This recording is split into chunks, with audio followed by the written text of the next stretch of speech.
Good evening, ladies and gentlemen. I'll call the April 18, 2022 regularly scheduled meeting of your Board of Commissioners to order. We will start tonight with the invocation by Pastor Chris Burns of the Draper Pentecostal Church in Eden, and that'll be followed by the pledge. That'll be led by Zane Washburn. So if everyone would please rise, and Pastor Burns, if you would come down, please.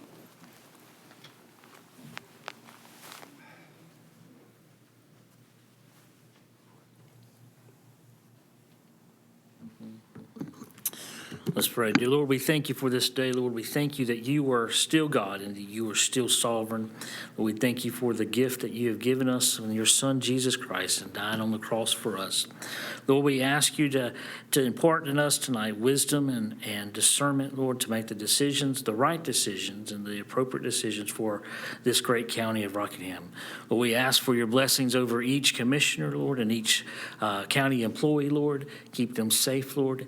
Give them the right knowledge that is needed. Lord, I pray for blessings over each citizen of this wonderful county for prosperity and for health. And Lord, we give you the praise and we give you the glory in Jesus' mighty name. Amen. Amen. If everybody please join me in saying the Pledge of Allegiance. I pledge allegiance to the flag of the United States of America And to the republic for which it stands, one nation, under God, indivisible, with liberty and justice for all.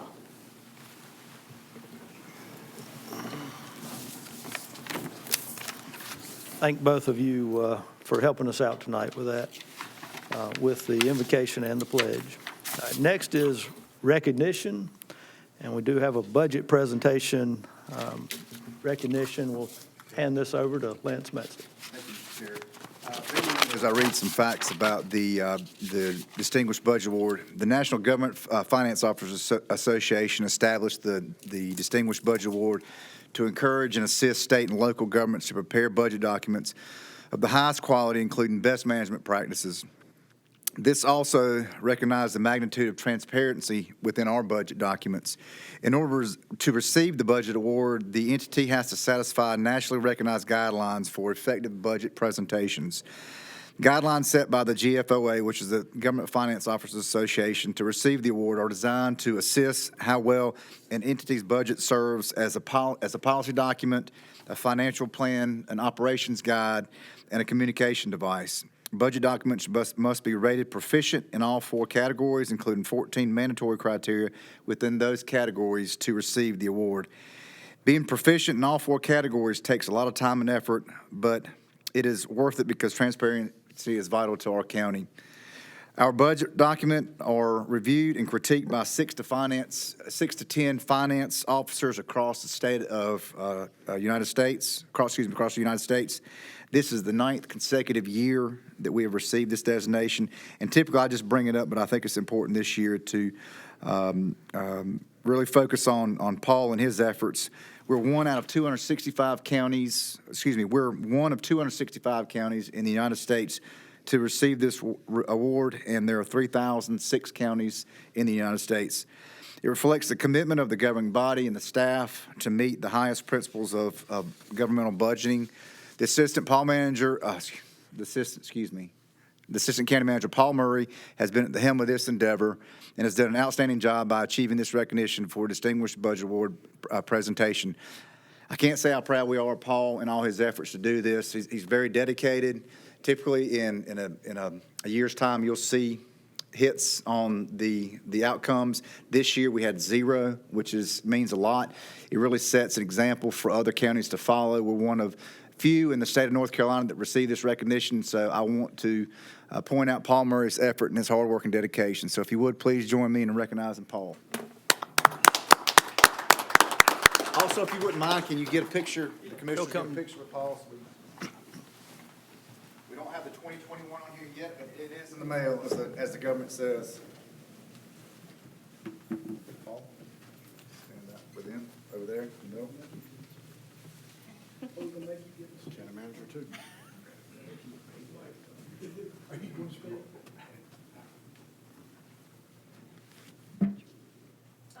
y'all just like shift just a little bit closer to the center. There we go.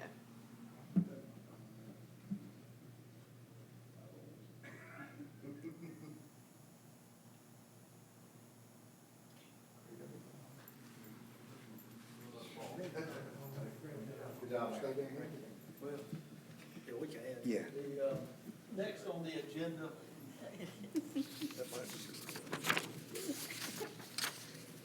Next on the agenda, I believe our last meeting was the first meeting for our new clerk, Miss Susan Washburn. If I'm not mistaken, she's been with the county for 9 years total. Tonight, we want to have a formal swearing in for Miss Susan Washburn, our new clerk. So we'll hand this over to Susan, and John Morris, I believe, is going to do the swearing in. She does have her son, her father, and another family friend here. If y'all can all come down, we'll be fine.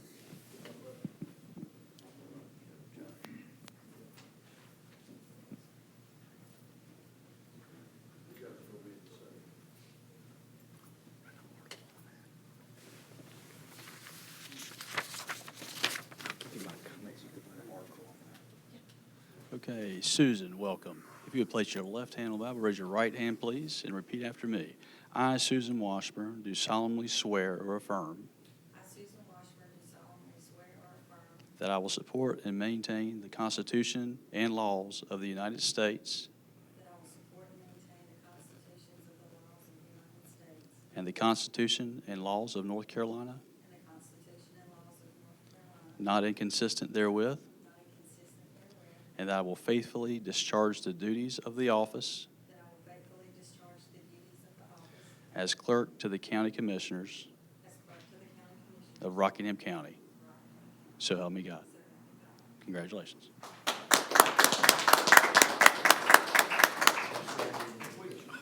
Yeah, she may want some with her family first, if we can slide out of the way and let them get that.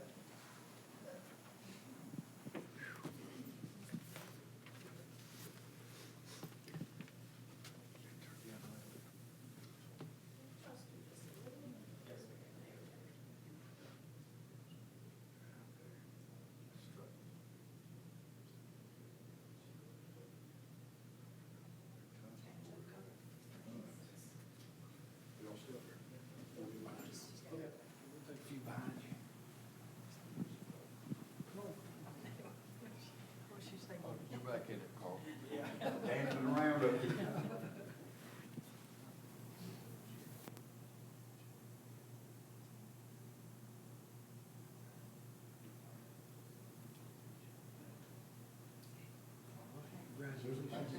Thank you. Congratulations.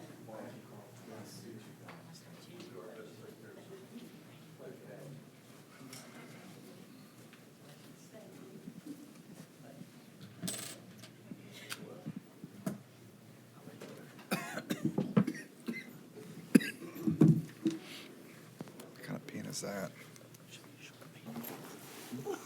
Hope so, yeah.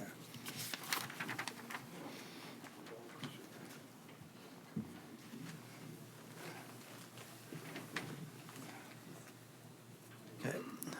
And ladies and gentlemen, we work from a prepared agenda. And gentlemen, do we have a motion to approve tonight's agenda? Make a motion. Motion by Commissioner Powell, second by Commissioner Hall. All in favor? Aye. Then first on the agenda, after the approval, is the consent agenda. These items tend to be non-controversial in nature. If anyone has a question about items listed under the consent agenda, we encourage you to contact County Manager Lance Metzler or his staff, and they'll be glad to answer any questions about any of those items. With that, do we have a motion to approve the items in the consent agenda? So move, Mr. Chairman. Second. Motion by Commissioner Travis, second by Commissioner Richardson. All in favor, let it be known by the sound of aye. Aye.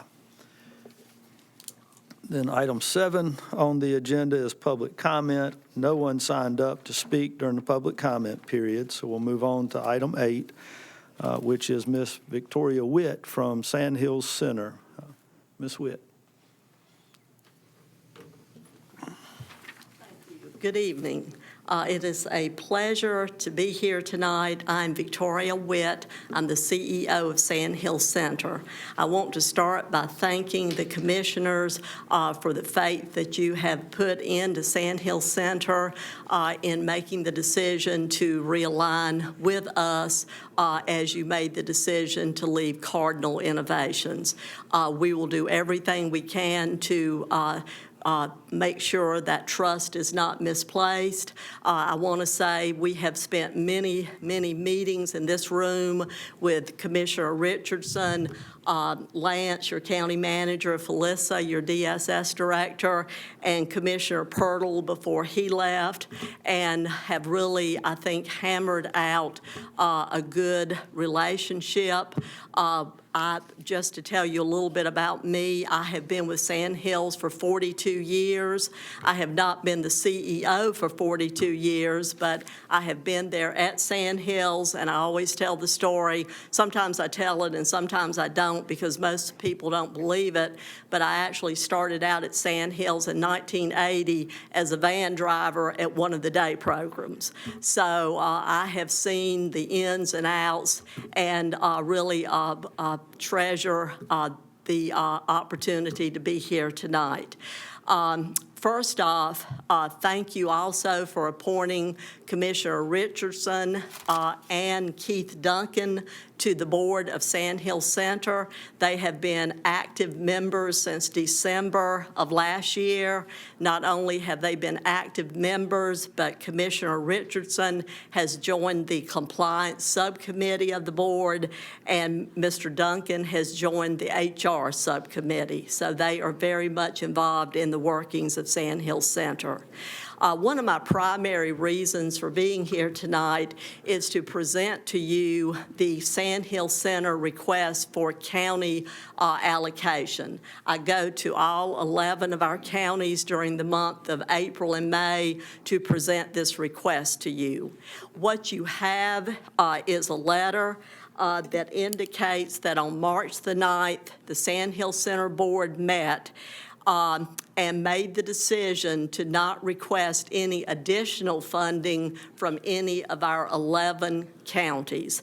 This is actually the 18th year in a row that we have not requested any additional funding. So what I'm requesting tonight, and this is based on discussions and negotiations with your county manager, also looking at the funding that was going to Cardinal that we are now requesting come to Sand Hill Center. The amount we are requesting for the year is $311,800. You will note that it was prorated for last year, but for July 1st moving forward, it would be the $311,800 that I'm requesting. This money stays right here in Rockingham County, primarily for the support of crisis services through Daymart Recovery. Also, you have in your packet the chart that indicates the different allocations that our counties provide us. And also, I would like to mention that not only does Rockingham County provide this funding, you also provide in-kind contributions, which you get credit for, so to speak, as far as the MOE of 2 buildings for the use of Daymart Recovery. Also, also part of your maintenance of effort, you have set aside funding in the budget that is managed here in the county for behavioral health services. So once again, that is an amount that is very much needed for local services to continue. So once again, my request is $311,800, and hopefully you'll, as you're doing your budget, you'll consider this. I would also like to mention that one of the reasons we've been able to kind of hold the line, so to speak, on what we request from counties is that In 2012, Sand Hills took over the management of Medicaid dollars. We have been very fortunate in that we have been able to make those Medicaid dollars stretch and suffice for the needs of our constituents, and we have been able to save dollars from our allocations. You're probably familiar, as when you were with Cardinal, that the savings have to be put back into the community. So we are also actively talking with you about other initiatives that you would like to see happen. So far, since you joined us in December, we have funded services to provide transportation through your RCATS program for a day program. We have also provided funding for the enhanced jail program here that I'm sure many of you are familiar with, and the mobile engagement through Daymart. We want to look at other opportunities. Sand Hills is a little different, I believe, than Cardinal was in that these projects that we fund, we like and we require that it come through the county commissioners. So I'll be working with Lance and other folks here to identify other projects that you would like to see funded. Also, I would like to mention that thanks to our team and Felissa and some of the other county people, we are planning a CIT training here. I believe, I may be wrong here, but I think we're looking at that in October.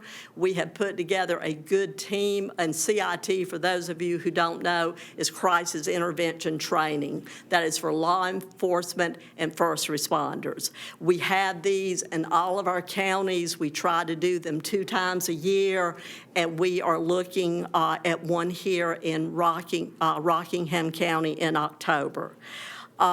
We also, I wanted to briefly touch on, we have also, I feel, finished the divestiture from Cardinal to Sand Hills. My board heard on Tuesday night that the funding from Cardinal has now been transferred to Sand Hill Center, and that is not only the fund balance allocation that was due to us, but it was also the risk reserve. So we feel very positive that that transition has occurred. Would also briefly like to remind you that Medicaid transformation is still happening. In December of this year, the LME MCOs will transition to a new entity called a tailored plan. So we'll be called LME MCO Tailored Plan. The difference with us being a tailored plan will mean we will not only be responsible for management of behavioral health needs of our consumers, but also their physical health needs. So you'll be hearing more about this as we get closer to December.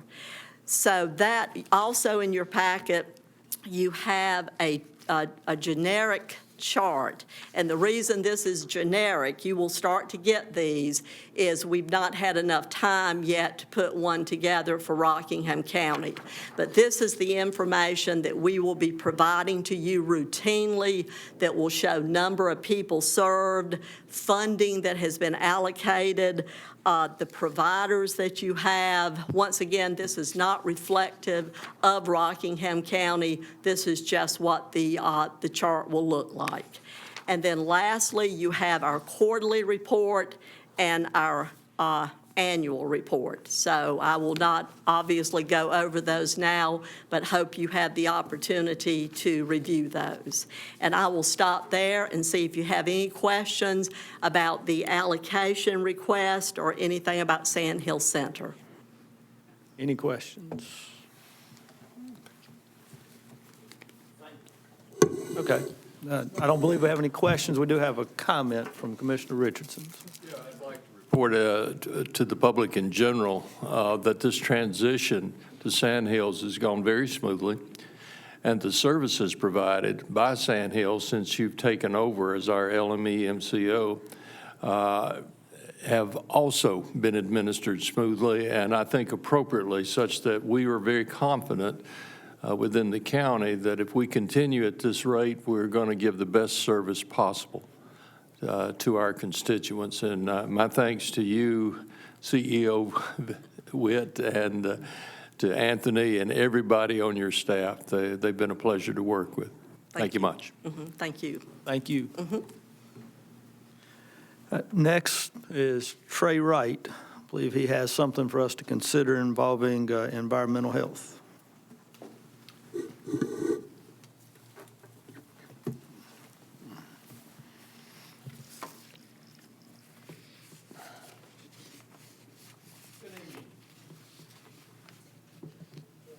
Pull this up.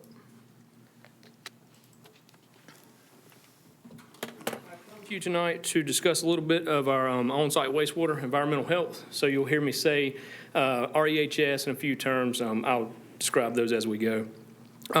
Just briefly, North Carolina General Statute 130A 336 goes into a little bit of detail. What it pretty much says is any residence, place of business, area not served by approved wastewater shall either be evaluated by a health department or a professional engineer, LSS, so a licensed soil scientist, licensed geologist, et cetera, to make sure it is a valid area, that it can perk, that is somewhere that can have a septic or a well system.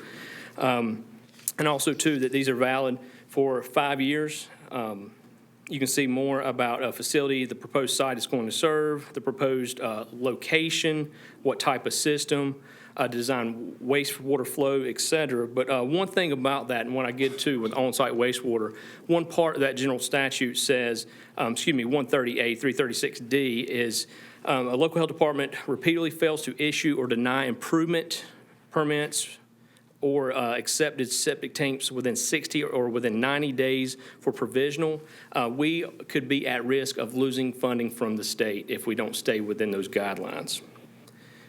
So a little bit more about on-site wastewater. I wanted to give you an idea of how many permits we've seen in the past couple of years. So 18-19, there was 877 applications for new or repairs on on-site wastewater. 2021, so we're seeing growth at 1,027. And as of yesterday, we had 779 applications in queue. So right now, our backlog, this is what I want to talk about. This is something that's been going across the state. Our current backlog is about 5 weeks. So applications that were received the week of 3/15 are the ones that we're looking at now. That's about 112 applications. And with that, it typically ranges about 85% of those are new construction versus repairs, which would be about 15 to 20. So you'll hear me say CIT training. This is a little bit different. This is called Centralized Intern Training and Authorization. The state has something called CIT for a environmental health specialist that they must go through Administrative Code 15A NCAC 10 0102. And this is really to have, regardless of what county you are in, this uniform training that if I were to work in Rockingham versus somewhere on the coast, that you have the same type of training that you can walk into that county, be authorized, and look at a PERT test or that site to look at the site plans, where do you want the building, and to make sure you put that on-site wastewater where it's most appropriate. With that, too, there comes some time. It's typically almost about a year for someone new coming out of school or environmental health to actually become fully authorized. So this was just a snapshot of some of the activities they have to do. So there is a lot of book work that they have to do with the state for CIT training, but also they have field practice and review. They may go through all the curriculum, but until they're fully authorized, they still have to go through 20 site evaluations where someone that's been working with them reviews that to see are the recommendations met on what they would see. And also they have to do 10 when it comes to wells. This takes time. Also, too, when you have someone that we call an intern in this sake has to go through this, you have to have another staff member supervising them so they can shadow them while they're out in the field. So staffing, I did want to talk a little bit about. We currently have 2 fully authorized REH staff that are full-time. We have 2 that are working towards being fully authorized. We estimate they're about 45 to 60 days out, but they will still need to complete their 20 practice site evaluations and 10 septic installations prior to authorization. And we have 1 vacancy currently, and our environmental health director, who's authorized, will handle the repairs and complaints so the other staff can be out there on new construction. So we have a goal with our request. We want to have a 7 to 10 day backlog, if you will. And with that, I'll bring up some reasons and some things that we want to do. We do want to offer a rate post-tax equivalent to $60 an hour to the current environmental REH authorized staff outside of their normal working hours to complete the backlog. This cost will vary depending on that salary of that person. There's some that make a higher rate than others. And however, we only have 3 staff that are eligible to do so. We are increasing. We originally estimated 90 days. We've had some time with CIT, but you can, if you want to make it 90 days. We're saying for at least 45 days, a max of 24 hours per week at this rate. So that's a couple hours Monday through Friday after 5 and some on the weekends. And again, it's projected until our 2 interns are fully authorized. And the reason for this comparison is there is a backlog across the state. There are some counties, I think, that were about a 12-week backlog on new construction permits. These counties are contracting environmental health specialists, not their own staff, but from another county. They're paying their travel and their lodging, and you still have to pay one of your staff to supervise these individuals while they're in your county. So you have to make sure they're completing the work and completing it up to par. So with that, it would be equivalent to offer that to our staff before we ask another county to do our work for us. And right now, the funds are for environmental health or local appropriations unless some other fund can be found.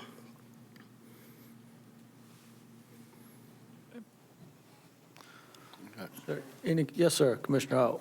This increased rate and overtime, which is essentially what we're authorizing, is this voluntary or is this Yes. mandatory? If the staff, if they don't want to do this type of work, we can then look at other things like other counties to contract other REHs from other counties to come in on weekends, but we would probably have to pay their travel and lodging like the others are doing. Thank you. Other questions? Mr. Chairman. You're just asking us to authorize you some overtime pay equivalent to $60 an hour when I've got EMS and other areas that are critical areas that are hurting, and you want us to authorize this for you now? With the backlog, it's a state issue. I can't hire our way out of this problem. There's a pipeline issue that the workforce development with the Association of Health Directors is looking at. But with the amount of growth, the new construction, and it's only going to get worse as we're down a staff member. Yeah, I understand that, but this couldn't wait to the budget process? We are addressing that too in the budget process to hopefully have an additional staff member, but we still have to have them fully authorized. If we're hiring an intern, it's going to take a year to get that person fully authorized to go out in the field by themselves. Well, I understand what you're saying, but if you're telling me there's a problem statewide, what makes you think you can get other people from the state to come here to work if it's a problem statewide? That's why I want to contract our current staff to keep the backlog down. Contract it out. I want to pay equivalent to a contract rate to our staff to work additional hours. to keep that- $60 an hour. What he's saying is that we've got 2 that are intern that once they become certified, we won't have to do this anymore. It should be, 45 days? They should be trained. so And we we're can not- reduce We that go back to where backlog. we were. Yes, Commissioner Powell? So right now, the backlog is 28 working days. So that's the equivalent of almost 6 weeks, right? And under state law, a person who's ready to build their house has to wait the 6 weeks to get the authorization to construct before they can even get a building permit. There are some options. Builders can hire or contract their own engineer or a licensed soil scientist. We've reached out to the one we know of in county, and they're still about 4 to 6 weeks back because there's such a huge demand that the ones that can't get it with maybe a specific county will go contract a LSS or an engineer. Any other questions? Yes. Thank you, Mr. Chair. Well, you're saying up equivalent to $60 an hour. Basically, it would be overtime for that person at whatever their overtime rate would be. You're not going to just pay them the $60 an hour, is that right? To be competitive with the counties that are contracting, because another county could very well try to contract our staff, and our backlog will sit there, to make it equivalent to that, what a $60 hour contract would be, because we cannot contract our own staff after hours. So it'd be up the overtime to 60 an hour post-tax. Thank you. Yes, sir, Commissioner Powell. So if we were to go outside and get a private firm, the average going rate is $60 an hour. Right? So Some of the we counties, particularly east, are doing that. I think the highest I've heard now is about 72. Okay. And so it really wouldn't be fair to our people if they wanted to work this additional time for us to go out and pay someone else $60 an hour to do it and leave our staff here who may want to take part in this at a cheaper rate. That's kind of the thinking behind this, right? Yes, sir. I would want to see if my staff would want the additional work before we ask another county to come in for us. Any other questions? Yes, sir. I just say this, Trey, I'd much rather authorize you to pay our workers $60 rate if they're doing overtime instead of contracting it out. And that's what we want to do. We want to authorize it for our current staff and not the contract rate to another county. Okay. Thank you. Do we have a motion? So moved. All right, motion by Commissioner Richardson. Second. Second by Commissioner Powell. All in favor, let it be known by the sound of aye. Aye. Any opposed? Oppose. All right, passed 4-1. Next, thank you, Trey. Thank you. Is Rodney Cates, Emergency Services Director.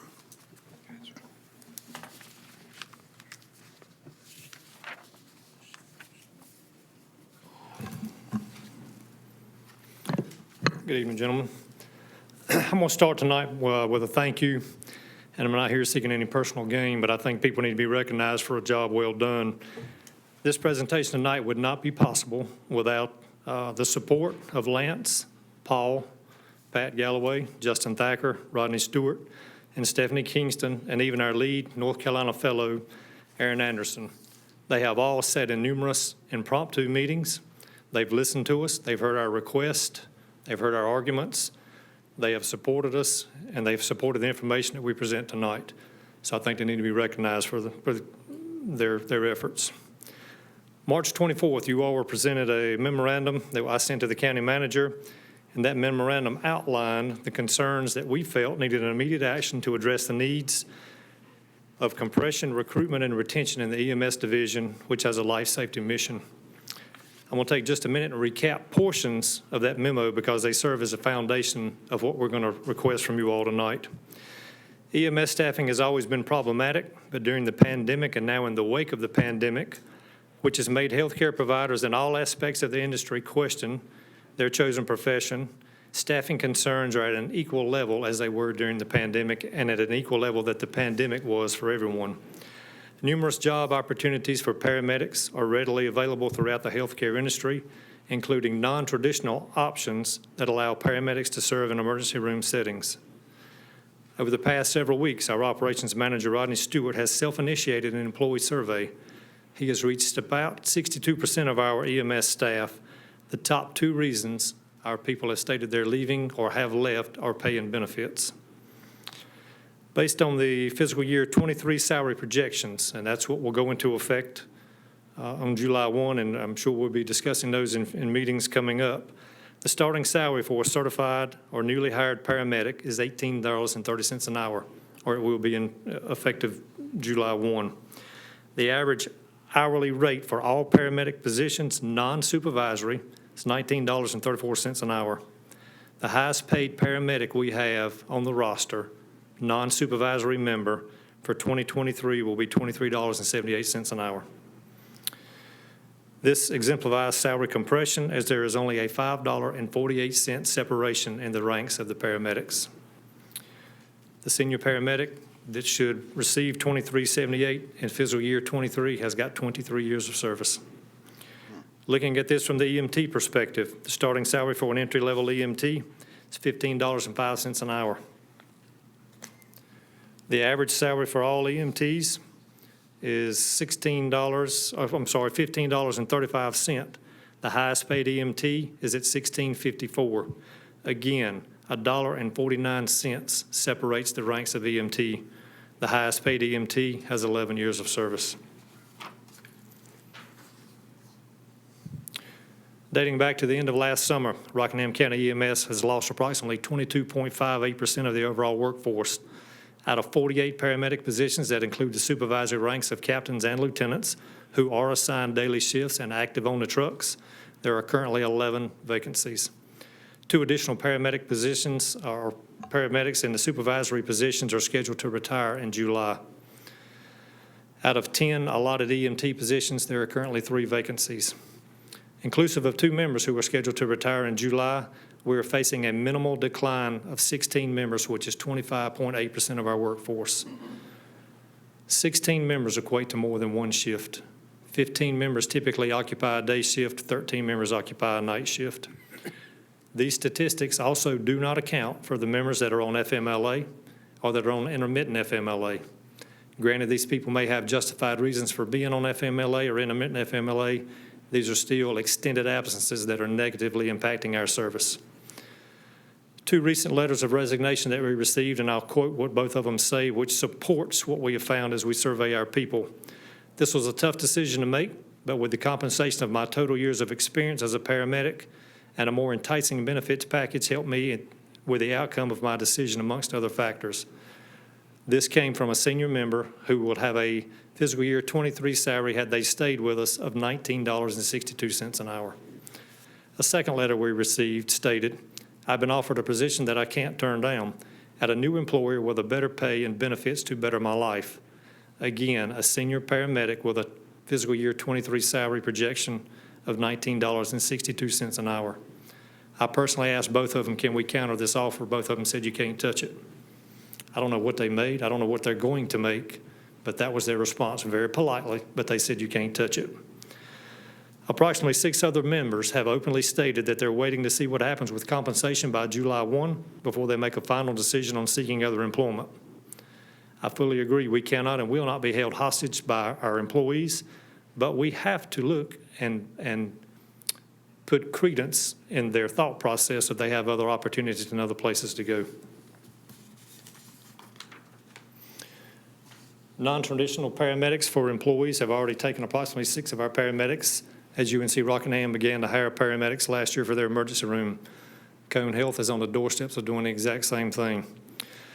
We've had a meeting with them, and we were asked what would the impact of Cone or Annie Penn hiring our paramedics do to us. We told them it would cripple our staffing, and it will. In a recent text exchange with the nursing director about what their time frame was in hiring paramedics, the response was Moses Cone is beginning in May. Annie Penn will likely begin by end of summer. If the current trend continues, Rockingham County EMS could be facing 20 vacancies by the end of the summer, which is 32.25% of our workforce. The logical answer is to look at the community college, recruit paramedics, recruit EMTs from the program, start an academy. This may be a long-term goal, but this does not address our short-term and immediate staffing crisis. Our staff recently participated in the Career Day. One was held in December at the Economic Development Center. The other was held last week at RCC. There's been minimal response, not only to EMS, but to EMS, to 911, and to the fire marshal's office, who also was representing county fire at the one the other day at RCC. Very minimal response by anyone. There's also a legal consideration that we have to look at, and we've discussed this before. North Carolina Administrative Code 13P201 states that the highest level of care offered within any EMS provider service shall be available to the citizens within that service 24 hours a day and 7 days a week. Currently, Medic 4, which is our BLS convalescent truck, is staffed infrequently, and from July 1 through today, it's been shut down 30% of the time because of staffing. The peak hour trucks that you all allotted for us about 2 years ago, from July 1 through today, has been shut down 72% of the time. The Bethany truck and the Huntsville truck, they're our 2 lowest call volume trucks. but they're typically reduced to a medic truck, which means they have one medic on it. They can provide QRV or quick response vehicle service, or they're completely shut down if staffing doesn't allow us to at least run them as a QRV. So what do we do? How do we correct this issue? And this is where my presentation comes tonight, and this is where my request comes in. And there's a 5-step process that I want to line out for you tonight. Step number 1 is to continue the $100 shift bonus program that's already in place. We're requesting to continue that through the end of the fiscal year with the option of continuing this program into fiscal year 2023 if the staffing needs require us to do that. Step number 2 is to propose that the county fund an immediate $5,000 bonus to all EMTs and paramedic response members. These are non-administrative positions, but this is also requesting a $5,000 sign-on bonus for new hires in the EMT and the paramedic position who on board by the end of the fiscal year.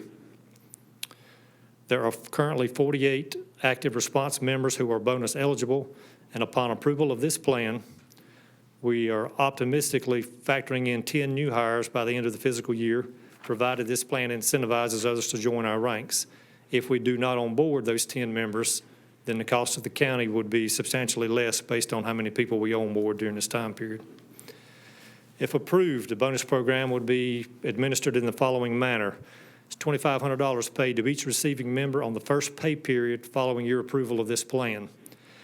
There will also have to be policy placed into effect, which if you approve the funding of it tonight, the policy will be placed before you at your May 2nd meeting for approval of the policy, and at that point, the funding that hopefully you approve tonight will be placed into effect. Then the second payment of this will be 6 months post the approval of the entire plan. So potentially, if everything is approved as we are requesting that it be, the first pay would go out around May the 13th. That would be the pay period following approval of the policy. And the second would be on November 11th or 18th, depending on how that pay period falls. For new hires who receive the sign-on bonus, $2,500 would be paid to the first, when they're eligible to receive their first compensation from the county. The additional $2,500 would be paid to the newly hired member when they're released to second person being when they're finished with all new hire training and they're able to serve as the second person on a 2-man crew on an EMS unit. For some, this could be longer than 6 months, but it will not be any shorter than 6 months to keep them on the same payment plan that our full-time employees are. As directed by the policy that will be presented on May the 2nd, provided we have approval tonight, new hires and/or current members who willfully terminate employment or who are terminated from employment for any reason will reimburse the county at a prorated amount as determined by the Human Resource Office for any amount that the bonus was paid to the employee. We do this to safeguard ourselves and not have somebody take our bonus and walk right out the door with it. So I've thrown a lot at you, and I have 3 other steps, but they're brief. So step 1 is to continue the $100 shift bonus program. Step 2 is the approval of the $5,000 bonus program and the sign-on program. Step number 3 is currently underway right now. It's the current evaluation of our paramedic and EMT salary study. You know, the 1/3 study was done last year. The 2/3 study is currently going on, but our paramedics and EMTs are back in the study again this year. So from that study, we feel and we're confident that there will be an increase necessary based on the current market trends. So from what the current trends show, establish a minimum salary for both EMTs and paramedics that is attractive to all applicants and is equally competitive with both the private sector as well as the government sector. What is the average between the two, and what amount entices members to come and or stay with Rockingham County EMS? We will have to exceed the $20 an hour mark to even be in the ballgame. Step 4, from a minimum salaries that we've just talked about in step 3, create a tiered, consistent annual increase that accounts and compensates for years of certified and active employee service as an EMT and a paramedic. This provides the employee an opportunity to reach a mid-range and maximum range salary and incentivize their longevity. Lastly, step number 5, we ask that from the steps that we've just outlined, step number 3, which is the compatible base salary, step number 4, which is a tiered program, make these programs sustainable into the future to incentivize employees and again create longevity. Gentlemen, we're in a crisis and we're here tonight for immediate assistance. We cannot continue to burn our employees out. Our response members are our most valuable resource, and we've got to look after them, and that's got to start now. Thank you. Thank you. Do we have any questions of Mr. Cates or Mr. Metzler? If not, do we have them? Yes, sir. That's Lance. step 1 and 2. Step 1 and 2 be the ones that you guys would approve. Step 3, 4, and 5 is just to keep in mind because that's what we're currently working on with the 1/3 study. I believe we could do that in one motion if, Yes, sir. if so inclined. Approval just as described by our county manager. Okay, motion by Commissioner Richardson, second by Commissioner Powell. All in favor, let it be known by the, Second. oh, I'm sorry. All right. Okay, second by Commissioner Travis. All in favor, let it be known by the sound of aye. Aye. Thank you. Do we have any items of new business? Yes, sir. Okay, with that, Commissioner comments, Commissioner Travis. No comment on it. Okay, Commissioner Powell, No comments. Commissioner Hall. Thank you. Well, I appreciate Ms. Whitt being here tonight from Sand Hills. And I'd also like to personally thank Keith Duncan, a former county commissioner, for agreeing to serve on the Sand Hills Board. We appreciate his continued involvement in issues for the population here, as well as Commissioner Richardson. We appreciate you serving on that board as well. Thank you, Mr. Chair. Guys, I think our only elected official outside of commissioners here tonight is our distinguished sheriff. Good to have you here, Sheriff Page. Thank you. And I'm sure Sheriff Page has some strong feelings about our first responders and proper compensation, so we think it's appropriate for you to be here. I'd like to remind folks that there's a chance for you to support our Boys and Girls Club through the Salvation Army with a dinner that they're having April 28th, and you can either contact the Salvation Army direct by phone, or you can talk to our clerk here at 342-8102, and she'll provide you a copy of an application if you'd like to be part of this dinner and support this worthy charity. And we'd like to welcome you, Susan, yet again. We look forward to having you with us. Personal plea, we have a program here supported by the county commissioners called Volunteer of the Month. And we certainly look forward to recognizing volunteers throughout the county that have made any sort of contribution that needs to be recognized and provide an example for the other citizens. Unfortunately, we haven't had many nominations lately. So if you know of somebody within the county that is providing an important service or a good example or any reason you think worthy of recognition as Volunteer of the Month, please notify Susan Washburn, and she'll be glad to get that to the right people. We have a committee that reviews such things, but we'd sure like to give some more of these Volunteer of the Month awards out. Mr. Chair? Thank you. And as everyone saw tonight, we do have a number of things that we're dealing with as far as personnel and salary issues, just as every business in America is dealing with. We're not unique in that situation. We appreciate Lance, Trey, Rodney, and their entire teams in bringing us what we hope are solutions, and time will tell where we end up with this, with all of our departments. But we also want to congratulate Ms. Washburn and thank her for joining us, and also congratulate Paul Murray for that recognition earlier tonight. So I do want to mention, some of you may have a note, may not. I'm not going to mention names just because of the content of the note, but we do have a citizen that, and it fits with some of the things we dealt with tonight.